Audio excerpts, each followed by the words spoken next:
Hello and welcome to my channel. I am Stephanie and this is the week 15 weekly wrap up for April the 7th through the 13th, and it is also day number 14 for VEDA, video every day in April.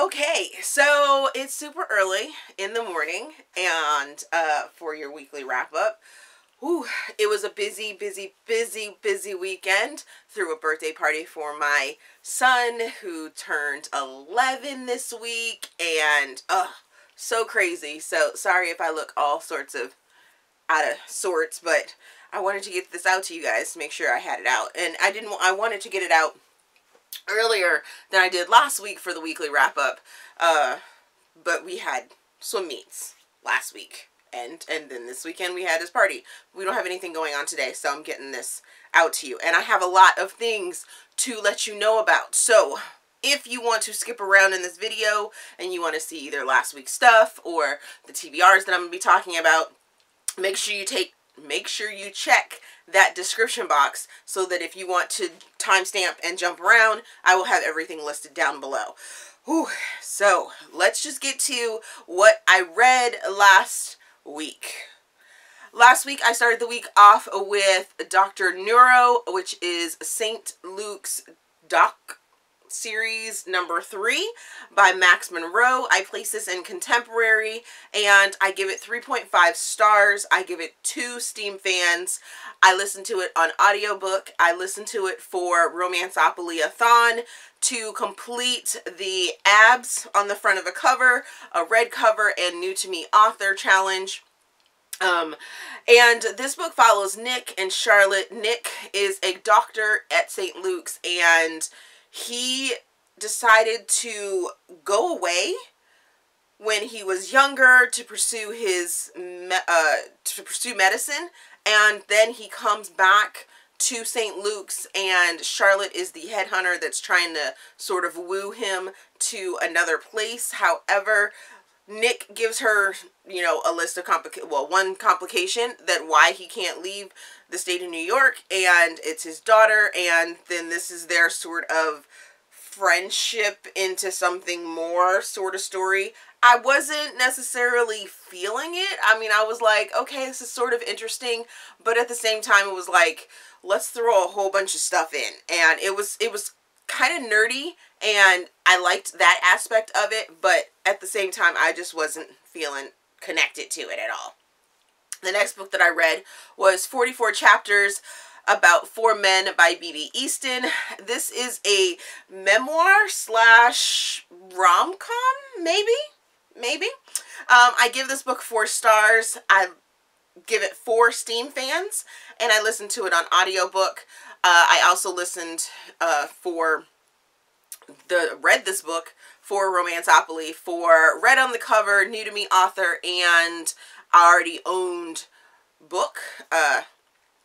And this book, it was very interesting because, like I said, it's a memoir, so it's Easton sort of telling her story about 4 relationships that she had, and it was really weird because I actually just met Easton at a Polycon. Super sweet, super nice, super fun to be around and everything like that. And then I read this book and I'm like, okay, what's real, what's not, what was made up? I mean, it sort of labels, you know, what is made up and what isn't by saying, you know, this is BB's super secret journal and this is BB's journal that Ken should never read. So overall, it started to get a little confusing because she was writing in both of the journals, and remembering which one was supposed to be the fiction part of it and which one was supposed to be the real was a little confusing for me. But at the same time, I did enjoy the raw, gritty, like, I don't give a F about what I'm saying moments of this. The one thing that did sort of throw me off a lot that was continued to be mentioned was one of the men that she talks about is a quasi skinhead, and that was just like, ooh, oh, okay, really? That's how we're gonna have that descriptor? But then she continued to say he's not a skinhead, and it was like, yeah, that's not an identifier that you can just, like, play with, I guess you could say. You're either racist or you're not. Sorry. And this actually spins off, or is the beginning of, a book series that she has now made, and each one of the 4 men get their own books. I am not interested in reading any of them except for Ken's book, which I believe is Suit. And that's only because I actually liked Ken. Ken was like super sweet, and I could see wanting to know more about BB and Ken's story and stuff like that. So yeah, that's where I'm at on that one. Then the next book that I read was The Objection by Winter Renshaw, and this is a short story. I'm putting it in contemporary. I gave it 3 stars. I gave it 1 Steam fan, and I listened to it on the podcast of Read Me Romance. Read Me Romance. And I wasn't feeling this one either.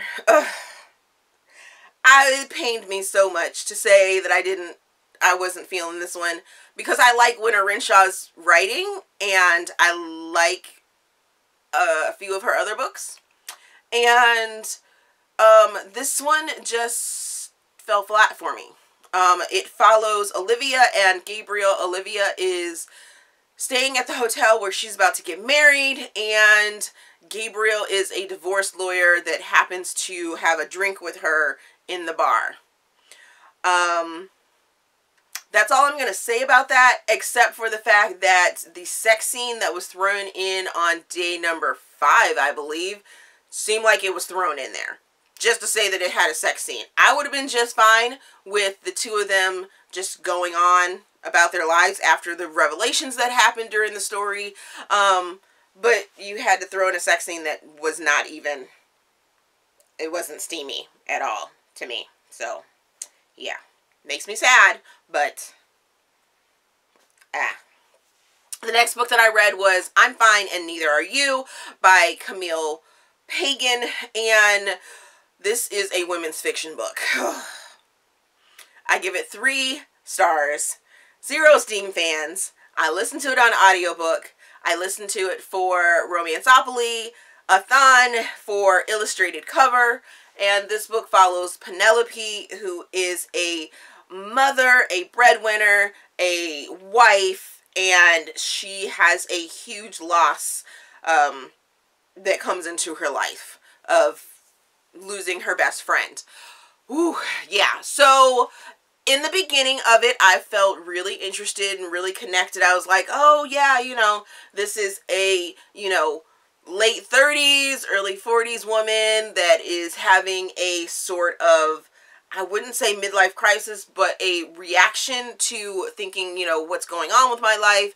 They moved from New York to the Midwest, and, you know, they're dealing with her husband, not necessarily bringing in a whole bunch of money, her being the breadwinner, he's like real flighty and stuff like that. They have 2 kids and trying to figure out, you know, how does motherhood work with being a working mom and things like that. So I was like, okay, I'm feeling this, I'm feeling this, I'm feeling this.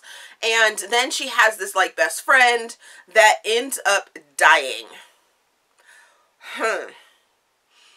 And then you sort of start to see the aftermath of, you know, what that does to her, because she has some loss in her past, and how it affects her, the best friend's daughter, and the best friend's husband, and all these new secrets and revelations come out, and it's like, why? Why did I listen to this so long? But this is straight women's fiction. I mean, like, straight up women's fiction. I pretty much was just annoyed by Penelope throughout the entire story. So yeah. Then the last thing that I finished last week was Envy, and this is the Elite 7 series, book number 4 by M.N. Forgy, and this is a dark romance. I give it 4 stars. I give it 2 Steam fans. Yeah, sort of. I read this as an arc. I read this for Romanceopolyathon, for Abs on the Cover, one word title, and for new to me author.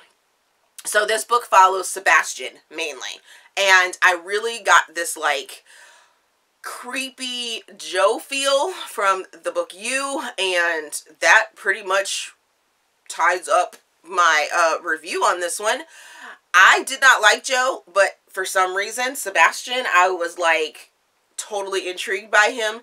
This book is number 4 in the Elite 7 series, which is 7 Deadly Sins written by 7 authors, and I am loving the series.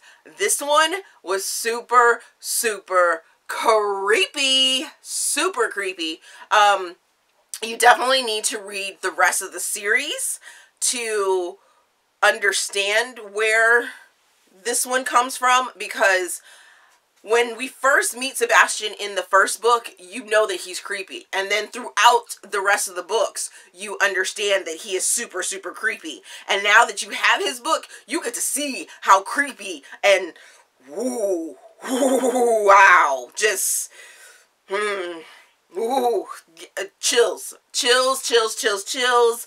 And that ending, oh my goodness. Oh my goodness.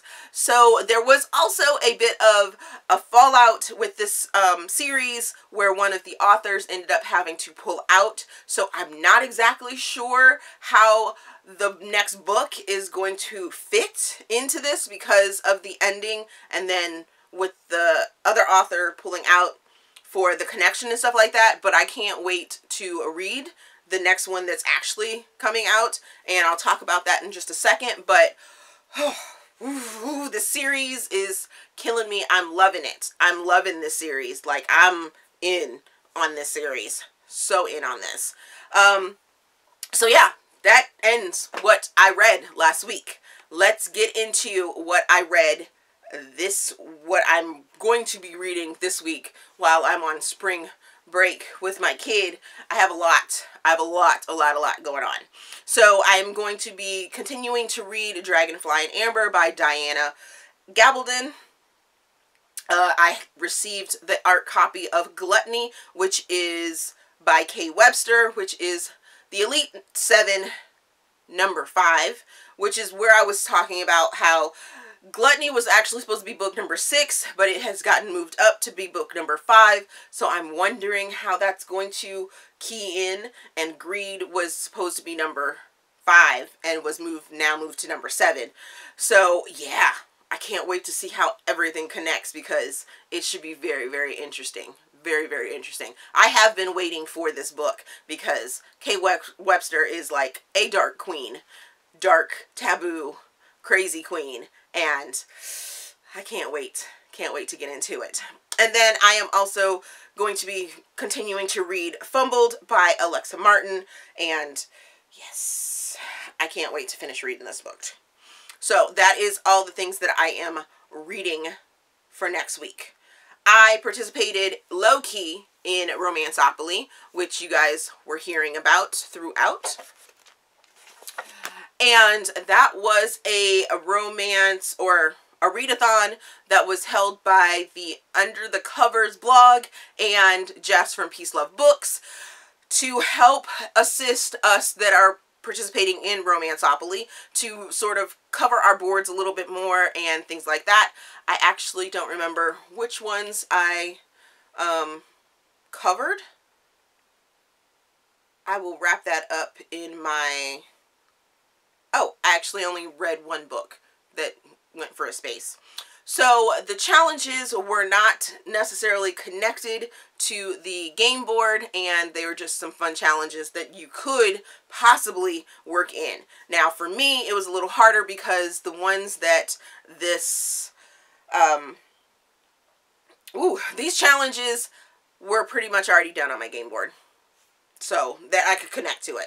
So the challenges were to read a book with red on the cover, read a book with abs on the cover, read an illustrated cover, read a one-word titled book, read a new to you author book, read a under the covers or Peace Love Books recommended book, and to read a book that I already own. So I doubled up on quite a few of these and mished and mashed and moved those around and stuff like that. So here is the breakdown. So read a book with red on the cover. I read Dr. Neuro by Max Monroe and 44 Chapters About 4 Men by B.B. Easton. For abs on the cover, I read Envy and Dr. Neuro by Max Monroe. For illustrated cover, I read I'm Fine and Neither Are You by Camille Pagan. For one-word title, I read Envy by M.N. Forgy. For new to you author, I read Envy by M.N. Forgy and Dr. Neuro by Max Monroe. For under the cover and Peace Love Books recommendation, I have not read it yet, but I still have a day left, so I will probably be reading The 7 Husbands of Evelyn Hugo by Taylor Jenkins Reid. And for books I already own, I read 44 Chapters About 4 Men by B.B. Easton. Whew. Okay, so next week I will also be participating in Audiobookathon, which is a readathon all about audiobooks. And that is going to be held from April the 15th until the 28th. And it's over on Twitter, so I will link the Twitter link for the group Audiobookathon down in the description box as well. Their challenges are to listen to a book for 30 minutes per day. That's going to be really simple. The next is going to be listen to a full cast book. For that, I am going to be reading Riley Mack and the Other Troublemakers by Chris Gabaldon. For the next challenge is to listen to a book outside of my comfort zone, and the 2 books that I picked was Supermarket by Bobby Hall and Angel's Blood, The Guild Hunters by Nalini Singh. Challenge number 4 is to listen to my favorite book or a favorite book, and I have This Man by Jodi Ellen Malpass, which is book number 1 in the This Man series, and I will be trying to reread that one because I have read it quite a few times, but I haven't listened to it as an audiobook, and I own it, so I will be doing that. Challenge number 5 is to listen to a book I put down, so I will be trying to pick back up The Wife Between Us by Greer Hendrick and Sarah Pagan. For the 6th challenge is to read a mixed media book, and I listen to, so they explain that as you can listen to a podcast or listening to, yeah, I can't remember, there was something else, but a podcast. So I listen to the Read Me Romance podcast, so I will be listening to a book, 2 books actually from there. I can't remember what the next 2 books are, but those will be filling that challenge. And the 7th challenge is to read a book that is longer than 15 hours. I will be completing over the next 2 weeks Dragonfly and Amber by Diana Gabaldon, which is 38 hours and 54 minutes. And I will be reading This Man by Jodi Ellen Malpass, which is 17 hours and 19 minutes long. Ooh, that was a long video for you guys. Sorry for the weekly, wrap up, whatever. But have you read any of the books that I read last week? Have you read any of the books that I'm going to be reading this week or for the Audiobookathon challenge in that TBR? Let me know down in the comments. Let's discuss. As always, if you enjoyed this video, please give me a big thumbs up and subscribe to the channel. Also, there is a feedback form down in the description box so you guys can help me improve my channel. Thank you for watching, and we will see you guys tomorrow.